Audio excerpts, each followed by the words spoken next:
Alors Nathalie Mons, vous êtes donc vous présidente du SNESCO, Conseil national d'évaluation du système scolaire. Est-ce que vous avez cette même analyse que Madame Poivet vient d'évoquer? Parlez-nous un petit peu de ce panorama, de cette étude que vous avez réalisée et de votre perception du coup. Alors, peut-être d'abord, qu'est-ce que le Conseil national d'évaluation du système scolaire? Ça permet de faire comprendre finalement d'où je pars. Donc, il y a déjà un levier qui est en partie existant, c'est cette fameuse agence indépendante pour évaluer l'état de l'école. Donc, on regroupe un ensemble de chercheurs. En 3 ans, ça a été créé il y a 3 ans, donc c'est tout jeune. Mais en 3 ans, 200 chercheurs ont été associés aux travaux. Et donc, ils ont, entre autres, travaillé sur l'enseignement professionnel. Mais vous aviez raison aussi, le primaire est important, sur les mathématiques, sur la lecture, sur le handicap, bon bref, tout un ensemble de thèses. Alors, sur l'enseignement professionnel, je dois dire que, avec le recul, qui est le mien aussi comme chercheuse, c'est peut-être certainement le dossier qui m'a le plus touchée. C'est un dossier qui est éminemment complexe, et c'est certainement peut-être pour ça qu'aujourd'hui il est assez maltraité, parce qu'il demande une vision holistique qui rassemble en fait les univers de la formation, les univers de l'emploi, les univers de l'économie, des entreprises. Voilà. Et donc il faut quand même certaines capacités, je dirais, intellectuelles à pouvoir englober cet ensemble pour proposer des solutions qui sont performantes, ce qui à mon avis n'est pas encore aujourd'hui totalement le cas. C'est un dossier qui m'a vraiment touchée parce que lorsqu'on a fini l'évaluation, donc avec les collègues chercheurs, j'ai vraiment été confrontée à une vision, alors peut-être que de gâchis c'est un peu trop, parce qu'il y a beaucoup de succès aussi, je crois que vous l'avez souligné, mais il y en a encore d'autres évidemment dans différents secteurs, mais j'ai eu l'impression que vraiment le pays passait à côté d'une opportunité et d'une capacité de développement économique, parce qu'on voit bien qu'aujourd'hui, on ne forme pas les jeunes dont on a besoin pour le développement économique du pays. Il y a un vrai manque. Et j'ai été également touchée parce que lorsqu'on parle de l'enseignement professionnel, et Louis Gallois le mentionnait, on parle aussi des jeunes les plus fragiles de notre pays. On parle vraiment des jeunes qui appartiennent aux milieux les plus défavorisés, et vous allez le voir à travers des chiffres. On parle aussi beaucoup de jeunes qui sont issus de l'immigration, notamment dans des filières tertiaires qui ne mènent pas à l'emploi. Donc j'ai vraiment eu un sentiment d'un dossier qui devait progresser beaucoup dans les années à venir pour que notre pays se développe en termes économiques et aussi en termes de cohésion sociale. Je pense que les deux sont à souligner. Alors, tout n'est pas noir, je crois qu'il y a beaucoup de succès. Vous en avez présenté certains. On sait que les filières industrielles sont énormément pourvoyeuses d'emplois. Il y a de l'employabilité derrière. On sait que toute la restauration s'exporte bien. On sait aussi qu'on trouve dans certains lycées des innovations pédagogiques, dans certains lycées professionnels qu'on ne trouve pas ailleurs, par exemple dans les filières générales. On sait qu'il y a des belles formules aussi d'internationalisation, avec des lycées qui ont monté des échanges aux frontières. Je pense à certains échanges, par exemple avec la Suisse, avec l'Allemagne. Enfin, voilà. Donc il y a des points positifs, et c'est justement parce qu'on voit ces points positifs qu'on se dit que tout le reste devrait fonctionner. Suffisamment relayé, excusez-moi, est-ce que c'est suffisamment relayé, ces bonnes pratiques, les choses qui marchent, est-ce qu'on essaie de les faire fructifier, de les répandre dans les autres établissements Ça reste, vraiment, je dirais, le fonctionnement de l'éducation nationale, puisque l'enseignement professionnel est encore aujourd'hui très arrimé, principalement arrimé à l'éducation nationale. Les apprentis ne représentent que 25% des effectifs. Donc ça, c'est un vrai problème de l'éducation nationale, de ne pas pouvoir développer, de ne pas pouvoir valoriser des expériences, des pépites qui existent vraiment dans ce système. Ceci dit, à côté de ces succès, on a vraiment des difficultés, et là je rejoins les présentations qui ont été faites par Louis Gallois, par Madame Poivet. On a un vrai problème d'insertion à la suite de ces formations. Je dirais quelques chiffres. 7 mois après leur diplôme, on a 40% des bacs professionnels et 60% des CAP qui n'ont pas trouvé d'emploi. Donc c'est quand même vraiment des problèmes d'insertion à des niveaux très élevés et qui se poursuivent dans le temps. Là j'ai pris 7 mois, mais j'aurais pu 3 mois. Vous verriez que c'est comme 3 ans, vous verriez que c'est également important.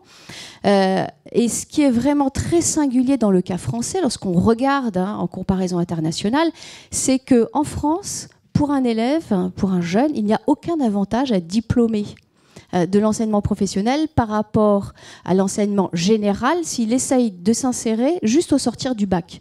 C'est une singularité française. Évidemment, ailleurs, quand on a suivi ces voies professionnelles, au sortir de l'équivalent du bac, on s'insère mieux que des gens qui ont suivi des filières professionnelles.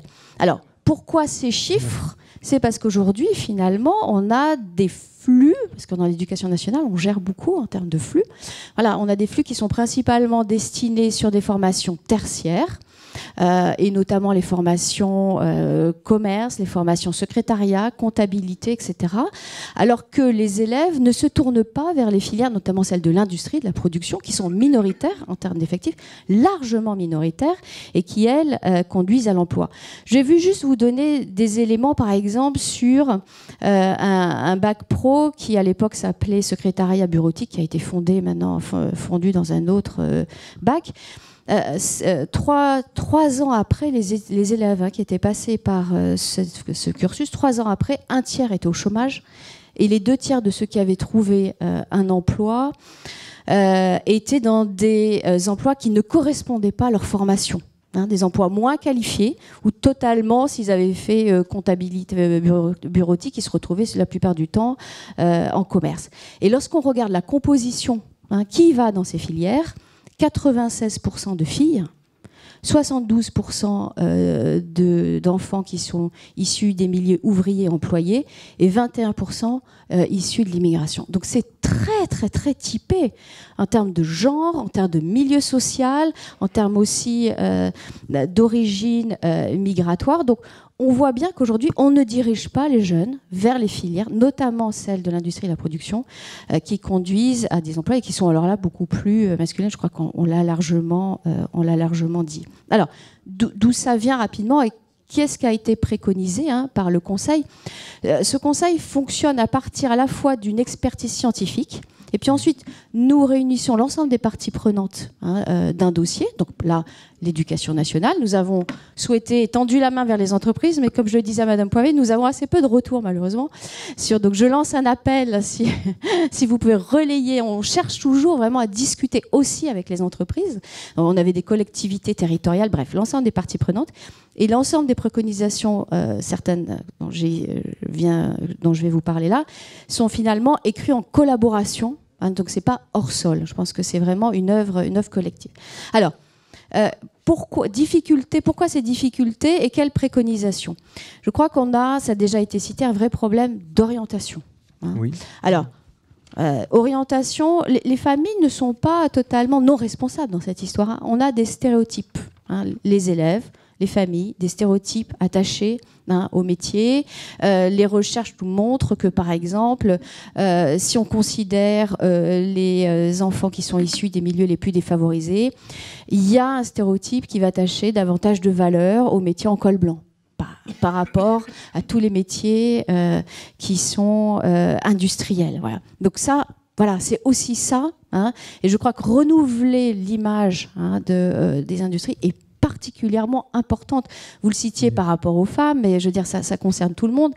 Lorsqu'on voit, par exemple, des diplômes qui s'appellent encore chaudronnerie, voilà, en fait, c'est quand même très éloigné de ce que font les jeunes, je veux dire, au quotidien. Voilà. Ils font pas des chaudrons. Ils font pas des chaudrons. Voilà. Non, mais est-ce que c'est Astérix ? Est-ce que c'est...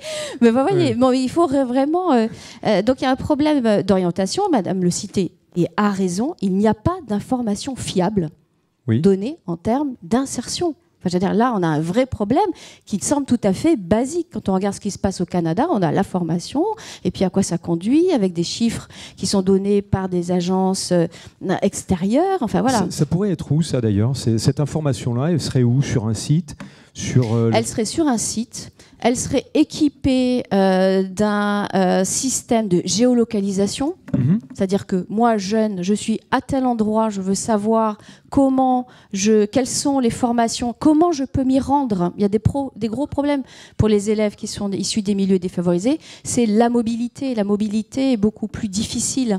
Donc, avoir vraiment une entrée extrêmement pragmatique. Est-ce qu'il y a un internat ? Combien de jeunes vont vers des filières tertiaires qui ne mènent pas à l'emploi parce que c'est trop loin, parce qu'il n'y a pas les transports et parce qu'il n'y a pas d'internat ?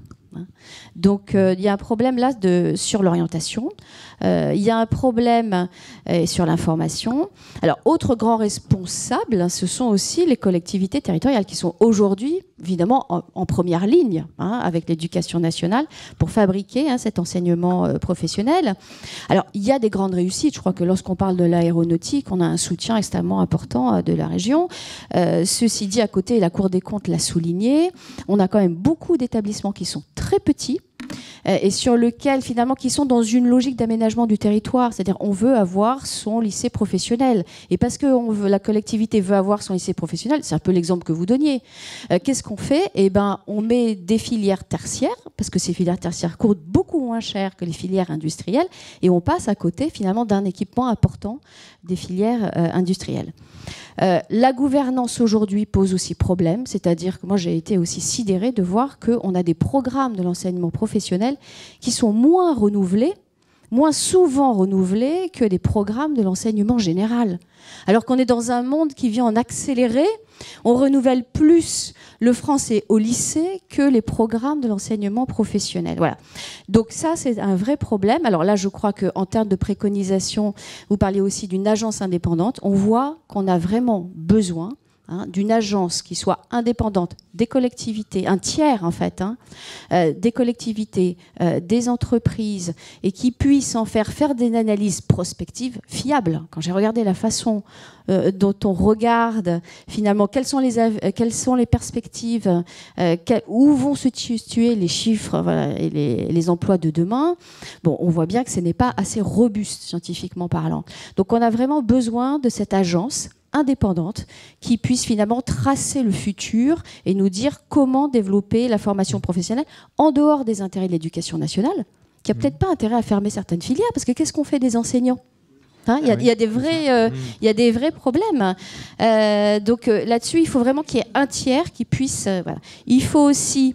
Il y aura évidemment d'autres éléments, mais deux derniers en conclusion. Louis Gallois le citait, on a un vrai problème sur les enseignants en lycée professionnel. Depuis la masterisation, maintenant vous savez qu'on rentre dans le métier d'enseignant avec un niveau Bac+5, depuis la masterisation, ce système a perdu un quart des candidats au concours de professeurs de lycée professionnel. C'est donc énorme. Et aujourd'hui, on a un quart des postes offerts au concours qui ne sont pas pourvus. Après les mathématiques, c'est un des niveaux les plus élevés. Donc là, il faut bien... C'est bien le problème. Donc là, une des préconisations était justement de pouvoir rentrer des professionnels qui ont une vraie expertise métier, tout en les formant, parce que c'est pas parce qu'on est en enseignement professionnel qu'on n'a pas le droit aussi à une équipe pédagogique qui soit à un haut niveau, notamment master, mais qui serait acquis par la suite, un haut niveau pédagogique. Et puis pour terminer, c'est vrai que le lien avec les entreprises n'est pas assez présent. Alors, on n'a pas réfléchi en termes d'apprentissage. Je crois que l'important, c'est pas tellement qui est responsable, quelles sont les structures, mais qu'est-ce qu'on fait ensemble ? Qu'est-ce qu'on échange ? Ça peut prendre des formes variées. Ce qui est important, c'est qu'il y ait une communication et que l'entreprise sache ce qui se passe dans l'éducation nationale ou dans l'endroit où se passe la formation, et réciproquement. Ça manque vraiment.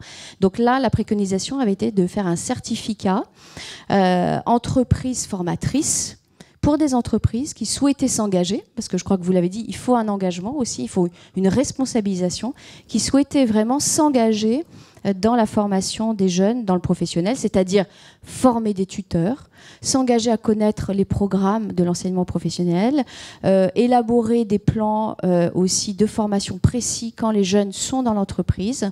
On voit là qu'il y a vraiment des passerelles à créer. Voilà un rapide aperçu. Un rapide aperçu d'une étude, en fait, d'un bilan qu'on peut trouver sur le site SNESCO. Oui, tout est disponible sur le site du Conseil. Vous voulez réagir ? Alors, nous dépendons du ministère de l'Éducation nationale. Il n'y a aucun membre de l'Éducation nationale dans le Conseil. Il est à majorité composé de chercheurs. Il est composé également de parlementaires, de l'opposition et de la majorité, et de membres du CESE. Voilà. Du Conseil CESE. économique, social et environnemental.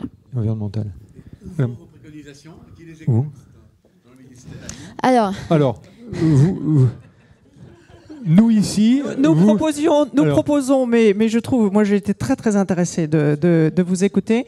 Nous proposons que ce soit le Premier ministre, que ça dépende du Premier ministre, parce qu'on sait que la formation professionnelle, 14 ministères aujourd'hui sont concernés, et en particulier 2 qui sont un peu comme ça. Et pour faire décoller la chose, on pense que le premier round, c'est le Premier ministre qui devrait le porter. Et puis ensuite, qu'elle vive sa vie indépendante.